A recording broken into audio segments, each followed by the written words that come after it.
Now, obviously, I don't need to tell you that Pandora is long overdue on Windows Phone 8, but all that matters is that the app is available now, and it's a very good starting point for what you get on Windows Phone 8. When you launch the app, you see it has the tiles showing you their most recent stations.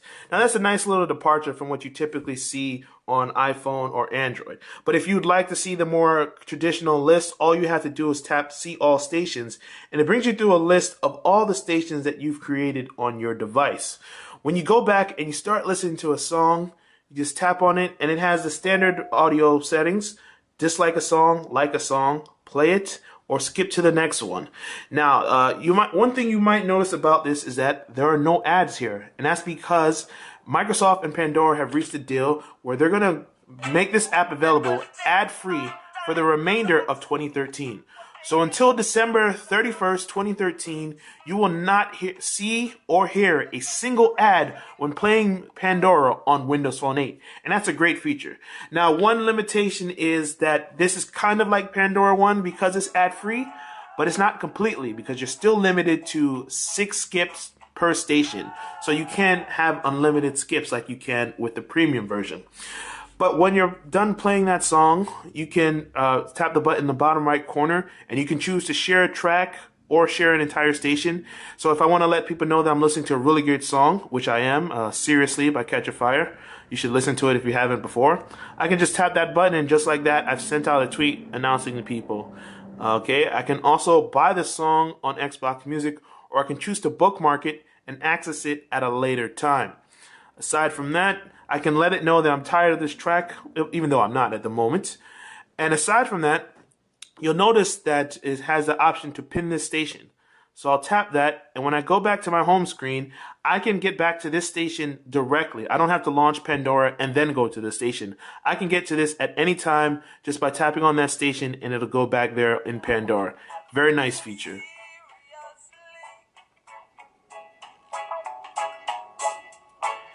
It's been a long time since I've heard.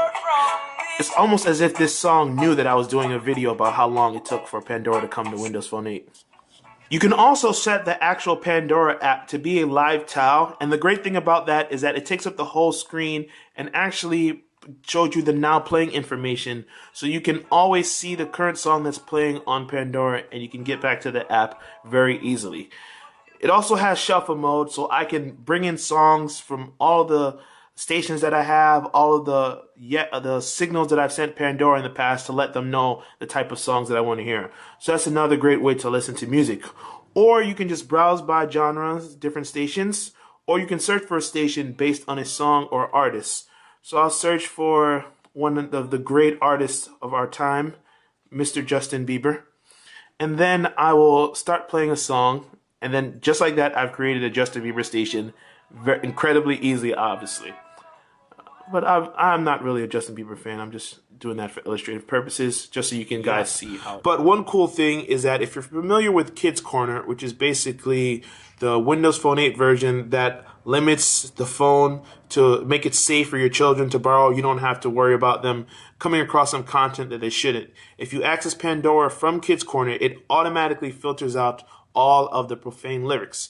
So, all that nasty stuff that mom and dad like to listen to won't come up when your kids are playing with your phone. Even though I'm happy Pandora skipped out on the ads that you get when you use the free version in iPhone or Android, there are a couple of things missing that I wish could have been there.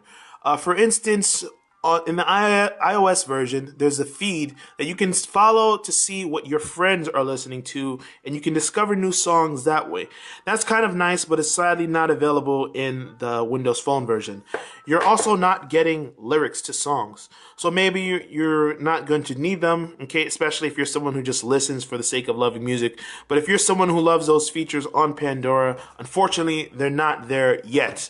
But obviously, this is just the first iteration of Pandora on Windows Phone 8. And after waiting so long to have it on here, I'm sure most people would just be happy to be able to play songs without having to go to another device or use another app. Pandora is one of the most popular music playing apps for a reason. It's very accurate in determining what you want to hear and finding songs that are similar to that type of music.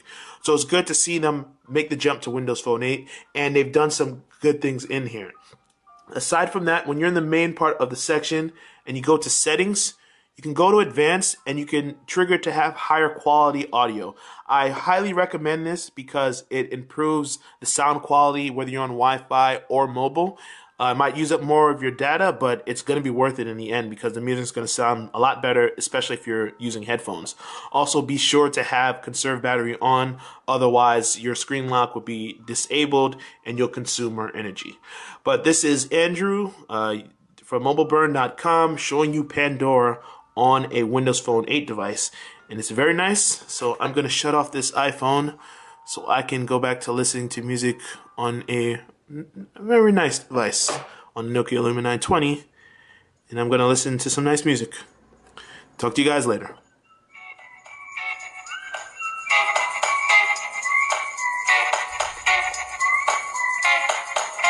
Oh,